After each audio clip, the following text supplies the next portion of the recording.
Bienvenidos a este espacio donde exploramos ideas que transforman comunidades. Hoy hablaremos de un proyecto de investigación innovador titulado Inteligencia Artificial e Inmigración Extranjera en Valledupar hacia el ODS 10, 2025-2026. Entre 2005 y 2023, Valledupar ha recibido un fuerte incremento de población migrante, principalmente proveniente de Venezuela. Para enero de 2024, se estimaba que más de 38.500 migrantes venezolanos residían de forma permanente o transitoria en el municipio, lo que equivale a más del 10% de la población total. El fenómeno ha generado grandes retos para la administración municipal en la garantía de derechos sociales a servicios esenciales como salud, educación, empleo y vivienda. Los migrantes se enfrentan barreras críticas. 20% con dificultades para acceder a información sobre sus derechos, 20% excluido del mercado laboral, obstáculos administrativos y altos costos en salud, cobertura educativa limitada, escasa atención psicosocial, vivienda digna insuficiente. Todo esto ha derivado en una vulneración sistemática de derechos y profundización de desigualdades sociales. Aunque el Plan de Desarrollo Municipal 2024-2027 propone medidas como centros de atención integral y fortalecimiento laboral, la falta de un censo migratorio actualizado y de herramientas tecnológicas limita su eficacia. En un contexto global, la migración plantea desafíos contemporáneos que requieren transformar la administración pública tradicional. La inteligencia artificial se presenta como una herramienta clave para mejorar la eficiencia administrativa, personalizar servicios y anticipar necesidades de población vulnerables.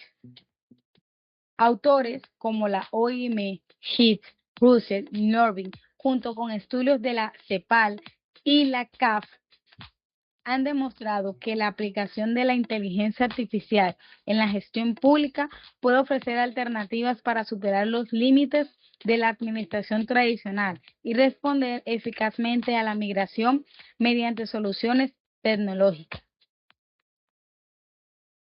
Este proyecto se alinea con la Agenda 2030 y la política de ciencia abierta, comprometiéndose a generar conocimiento práctico y replicable para la gestión pública local y nacional.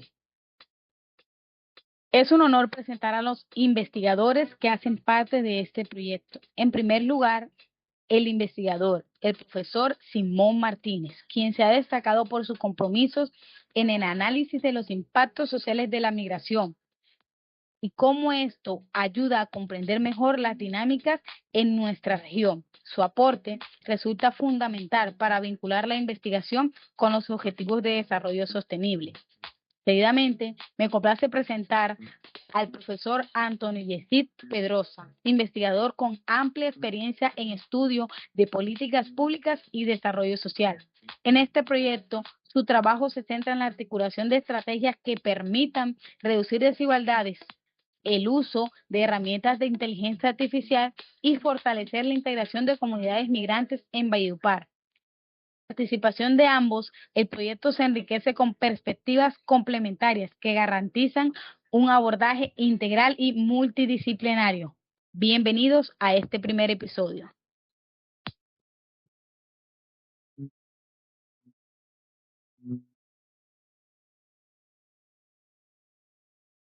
Bienvenidos a este espacio de investigación y diálogo. Hoy tenemos el placer de presentar el grupo de investigación Sierra Nevada de Santa Marta y su proyecto más reciente, Inteligencia Artificial, Inmigración Extranjera en Valledupar hacia el ODS 10 2026. Vamos a comenzar sobre cómo la inteligencia artificial puede convertirse en una herramienta real de equidad social en territorios como el nuestro. Empezamos preguntándole al doctor Yesid. El proyecto se titula Inteligencia Artificial, Inmigración Extranjera en Valledupar hacia el ODS 10. ¿Nos puede explicar en términos sencillos cuál es el problema central que está investigando y cuál es el objetivo general del estudio? Bueno, de todo, gracias por este espacio que nos da para que podamos nosotros difundir el propósito de nuestra investigación. Esta investigación hay que comenzar diciendo que está financiada por la Escuela Superior de Administración Pública. Y como tú bien lo has dicho, tenemos un propósito central con esta investigación.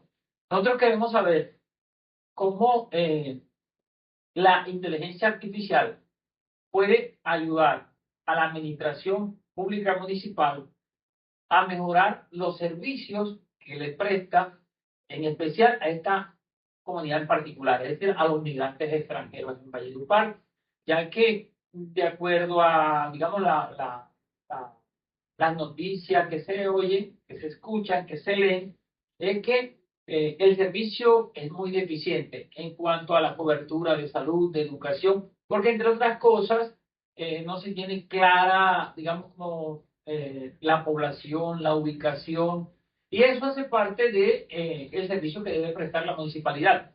Entonces nosotros lo que estamos proponiendo en nuestro proyecto de investigación es una modelación con inteligencia artificial para que digamos, esos servicios que se le prestan a esta población, como decía anteriormente, se hagan mucho más eficientes y mucho más eficaces.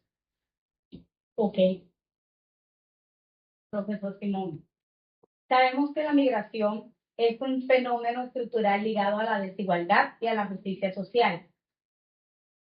Entonces podemos preguntar por qué la migración en Colombia, específicamente en nuestro territorio, Valledupar, no puede entenderse solo como un tema humanitario, sino como un espejo de las desigualdades estructurales.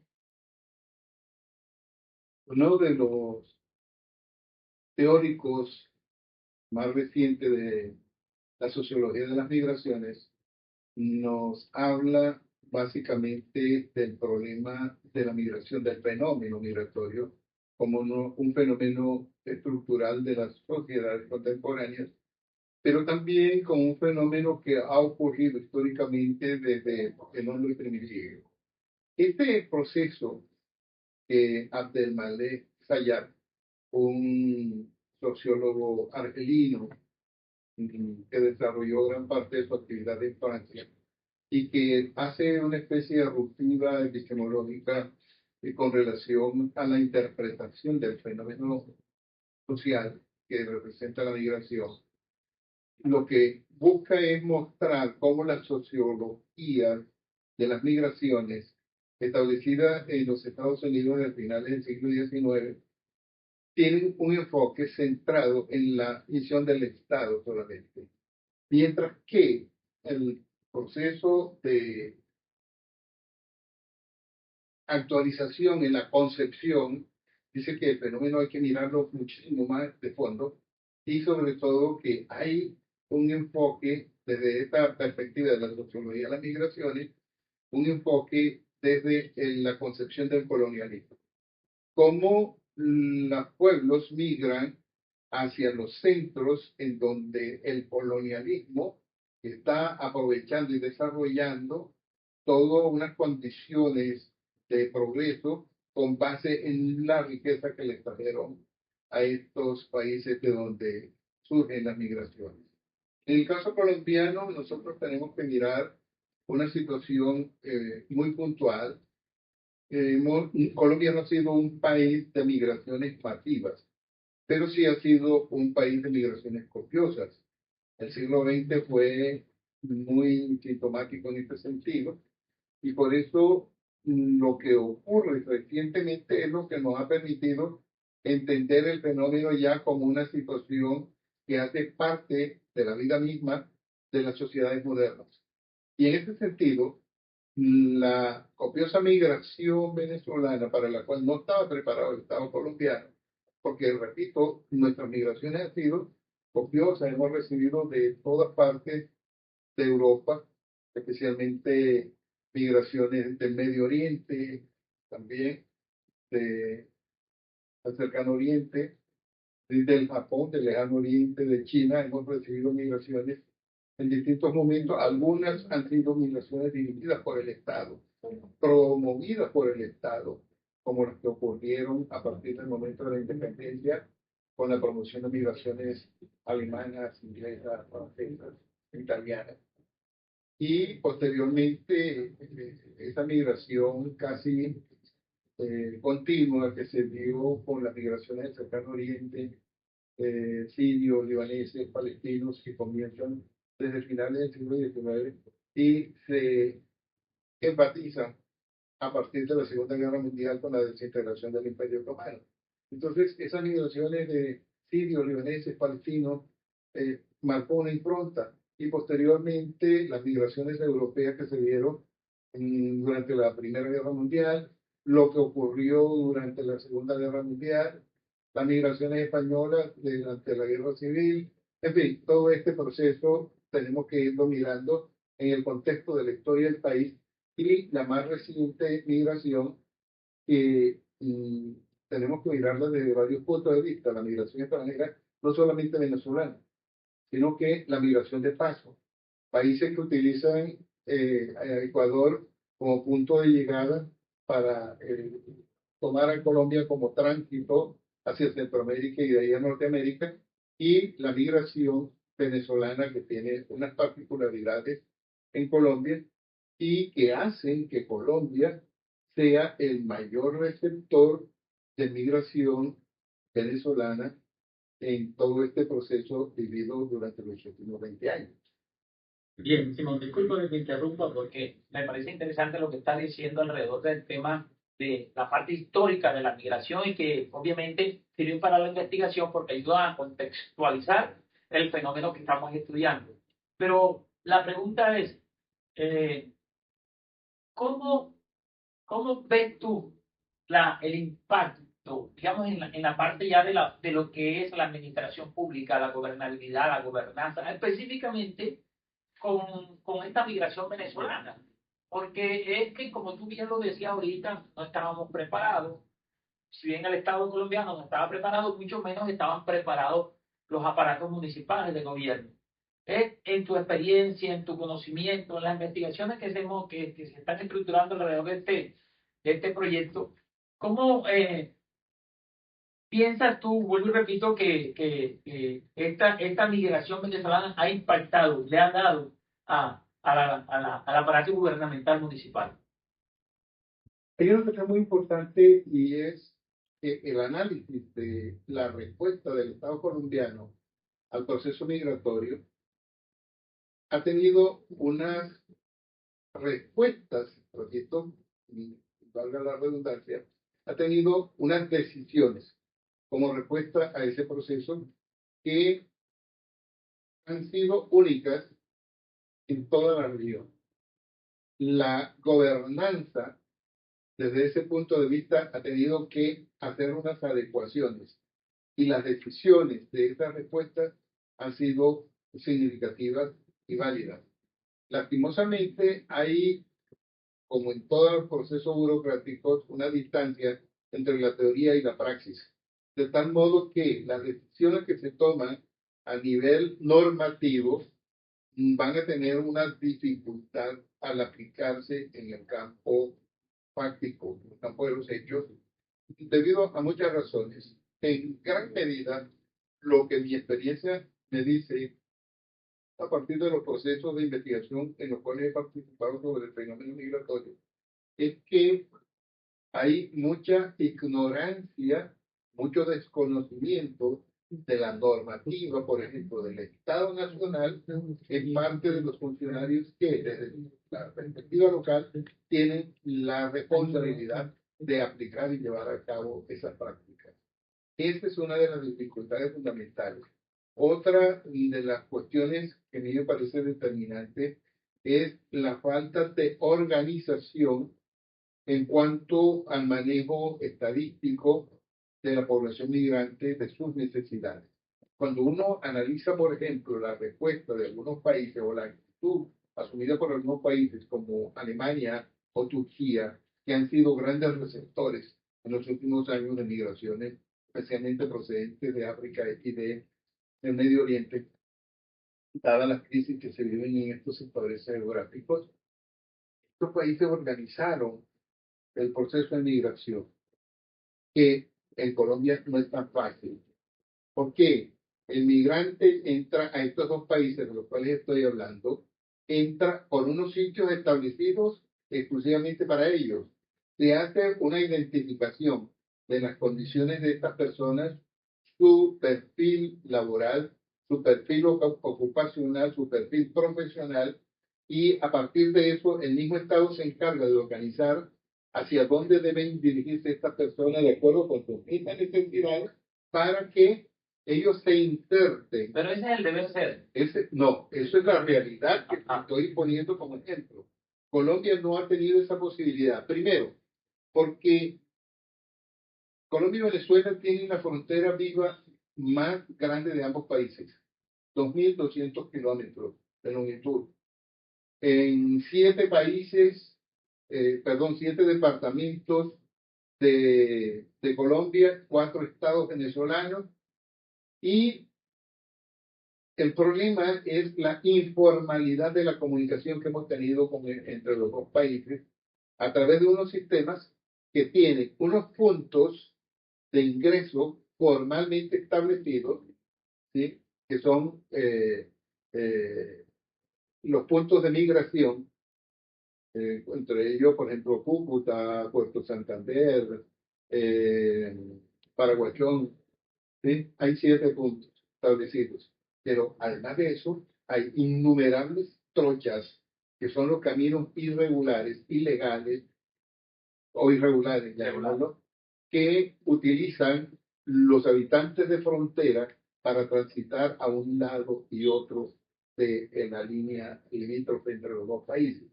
Eso ha sido tradicional y eso es lo que ha permitido que las personas penetren al país en condiciones irregulares, sin el cumplimiento de los requisitos, sin un registro formal, sin una, digamos, un seguimiento, de tal modo que hubo un momento en el cual Colombia no sabía exactamente, y creo que en estos momentos no se tiene con exactitud una precisión de las cifras de migrantes que aún persisten en el país, a pesar de todos los registros que ha habido para que la población normalice su estadía en el país. Yo creo que esa es una de las primeras limitantes que tiene este proyecto de investigación.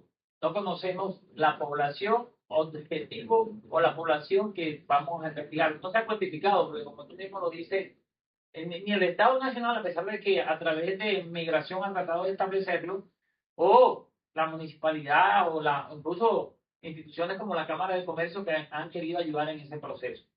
Sin embargo, y tú anotabas algo muy importante, digamos que este problema de no tener claridad sobre quiénes son, dónde están, cómo entran, obviamente no le va a permitir al Estado en primera medida saber cómo planificar las acciones frente a esta población, digamos como en primera instancia. Sin embargo, y nosotros investigamos, por ejemplo, el plan de desarrollo municipal de Valledupar. Ahí tú vas a encontrar que hay unas estrategias y unas metas sobre esta población en particular, con el propósito de mejorar, como decíamos al principio, los servicios que se le presta a esta población. Creo que allí y tú planteabas algo, y es que como se trata también de inteligencia artificial, en Europa, básicamente donde se está utilizando inteligencia artificial con el tema de migración, a mí se presenta un gran problema, Simón, y es el tema del sesgo.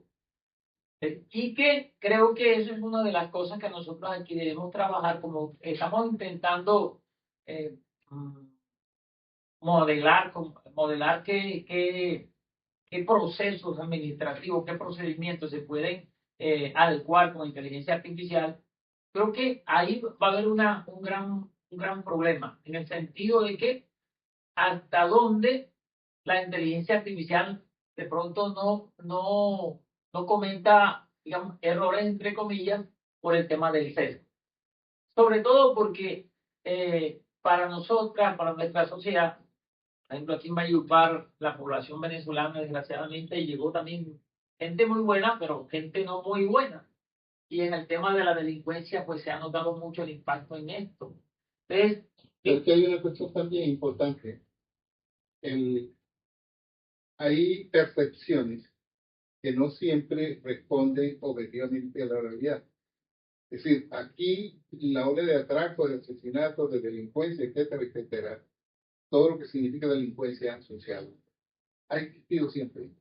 Y no hay unos indicadores que nos permitan diferenciar hasta dónde la presencia venezolana tuvo un impacto en el incremento de la delincuencia en el municipio o en el departamento de la región, incluso en el país. En Bogotá se dieron unos casos puntuales, pero no hay un estudio real objetivo que nos muestre cuál ha sido ese impacto. Eso es lo que estoy estableciendo con el tema del sesgo.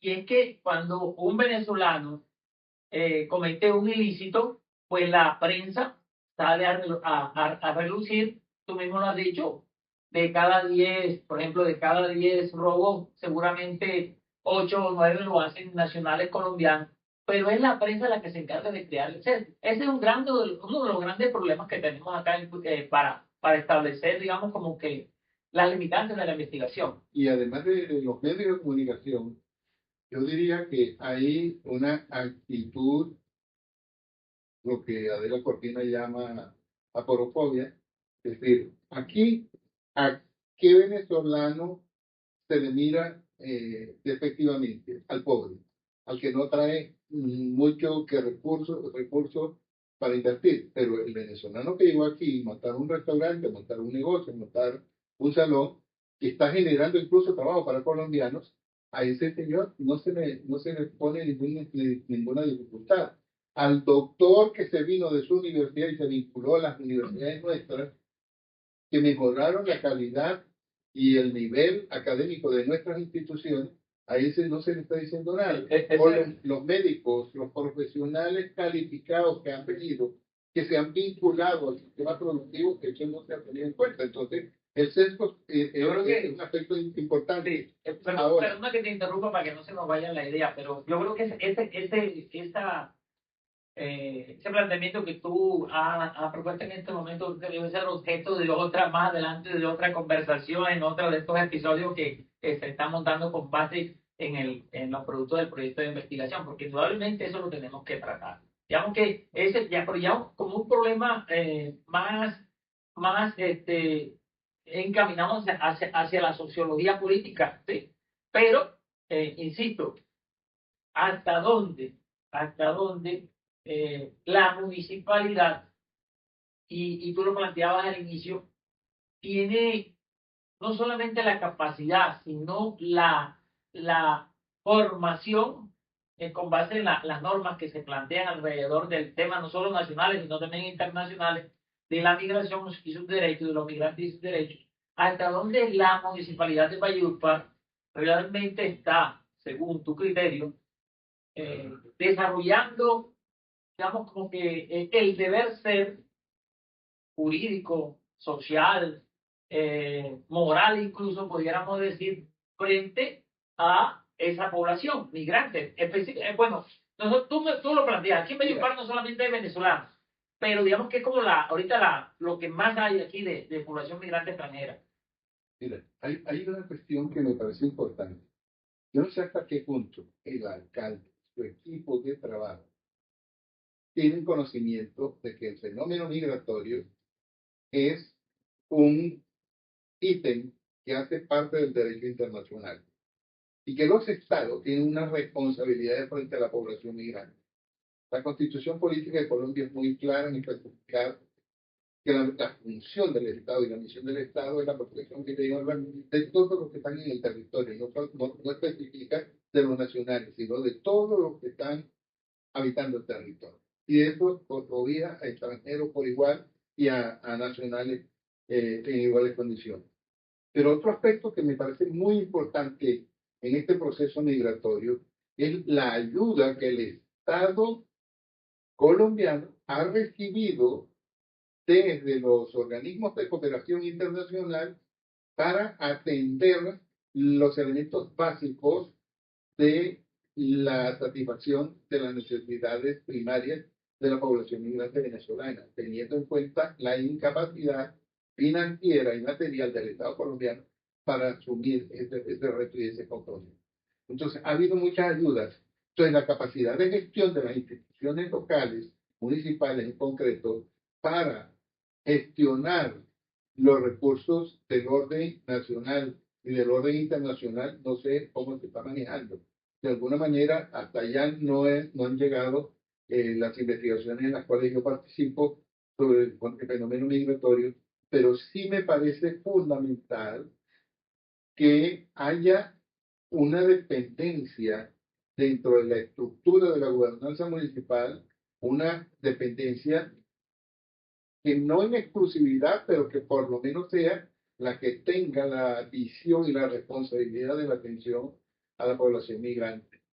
Me parece bien, y yo creo que con esto estamos llegando, digamos, al planteamiento del problema de la investigación. Lo estamos esbozando aquí, y me lleva a eso a hacerte la pregunta con la que creo que cerraremos este primer episodio, y tiene que ver, según tu criterio, tu experiencia y siendo docente de la escuela desde hace como 40 años, que diría yo, ¿sí? En la Escuela Superior de Administración Pública. ¿Cómo ves tú, digamos, este proceso en el que la escuela se está apropiando de problemáticas como esta? Porque, como lo decíamos al principio, no solamente es hacer diagnósticos, no solamente es hacer propuestas, sino que también el proyecto le está apuntando a los cumplimientos del Estado colombiano con respecto a sus obligaciones en cuanto a los objetivos de desarrollo. ¿Sí? ¿Cómo ves tú que la ESAT se esté incluyendo en este problema? ¿Por qué debe hacerlo? Y según tu criterio, ¿qué le hace falta digamos, como a la escuela para que estos proyectos realmente impacten a la administración pública real? Yo sí creo que la escuela ha tenido mucho interés en estos aspectos y a propósito de tu pregunta, hay algo que me llamó mucho la atención y es que cuando la escuela ofrecía la especialización en estudios de frontera, era una propuesta académica para analizar toda la cuestión de las relaciones fronterizas, procesos migratorios, procesos de desplazamiento a través de la frontera, los lugares comunes, las formas de alianzas estratégicas a nivel de los territorios fronterizos. Todo eso lo ofrecía la escuela y en donde menos se prestó atención y en donde menos se inscribió gente para hacer esta especialización fue en las regionales fronterizas. Atlántico, Central, Magdalena y Guajira y Norte, Santander y Arauca. En estas, bueno, en Norte de Santander alcanzaron a hacer una promoción, pero en la nuestra, que se ofreció incluso para la Guajira, y se pensaba que además podía ser una oferta académica binacional, en donde gente de los estados vecinos, en el caso nuestro, concretamente el Zulia, pudieran venir y hacer en Ribacha, por ejemplo, la especialización en estudios de frontera. No se dio, pero sigue la escuela con esa disponibilidad, con ese nuevo ánimo de afrontar ese hecho y las investigaciones que se han venido haciendo, los proyectos de investigación que ha aprobado la subdirección de investigación, creo que dan lugar a entender cómo los estudios fronterizos son fundamentales y son un centro de interés, un tema de interés para la Escuela Superior de Administración Pública. Y creo que somos nosotros, los que estamos en la frontera precisamente, vinculados a la escuela, quienes tenemos el reto de hacer efectivas precisamente estas políticas institucionales. No esperemos que sea la gente por allá de Antioquia o del Valle o del Quindío, de los departamentos del centro del país, quienes se interesen por estos temas, sino nosotros los que estamos precisamente en la línea de frontera. Ahora, hay una cuestión muy importante y es que además de los estudios de frontera, un tema muy puntual hoy y que está llamando mucho la atención, que muchas universidades de Bogotá ya tienen, observatorios, universidades de élite como la Javeriana, los Andes y el Rosario, tienen centros especializados y tienen posgrados hasta nivel de maestría para el análisis del fenómeno fronterizo. Pero yo creo que la tarea fundamental nuestra como institución es la de ir mirando cómo la gobernanza y la gobernabilidad pueden adquirir unas actitudes nuevas y flexibles de tal modo que se puedan adaptar desde lo local a las respuestas que se necesitan para atender el tema. Bien, en la dirección de este proyecto de investigación, y dado que pues como producto tenemos que hacer varios capítulos de este podcast, Simón, que hoy iniciamos contigo como líder del proyecto actualmente, hoy llegamos hasta el planteamiento del problema. Creo que de aquí en adelante vendrá ya lo que es los objetivos, el objetivo general, los objetivos específicos, para que lo vayamos desarrollando, los antecedentes, el marco teórico que tú hoy hiciste, digamos, un esbozo general sobre el tema de los antecedentes y de la historia de la migración. Entonces, pues una invitación a los que nos vean, a los que nos ven, a los que nos sigan, a los que nos van a seguir, a que continúen con esta historia, porque estamos con Simón Martínez. Saben que Simón es toda una institución a nivel nacional e internacional, y que juntos pues hemos trabajado en doctorado y en postdoctorado y en investigación. Yo tengo que darle las gracias a Simón, porque fue quien me metió en este mundo. En la próxima oportunidad estaremos desarrollando los subsiguientes puntos del proyecto de investigación. Nos vemos. La pregunta que orienta este proyecto es: ¿cómo es la situación socioeconómica y el acceso a derechos de la población migrante en Valledupar 2025-2026? ¿Y de qué manera podrían aplicarse estrategias basadas en inteligencia artificial para reducir las desigualdades y mejorar la atención institucional? Esta pregunta resume el corazón de la investigación: comprender la realidad de los migrantes y explorar cómo la tecnología puede convertirse en una herramienta para la equidad. Pero no solo se trata de números. Este proyecto pone en el centro la ética, la transparencia y la participación social. En definitiva, este es un esfuerzo por demostrar que la inteligencia artificial no es solo tecnología, es una oportunidad para construir sociedades más justas, inclusivas y humanas. Bienvenidos a este viaje hacia el futuro de Valledupar, hacia un mundo con menos desigualdades.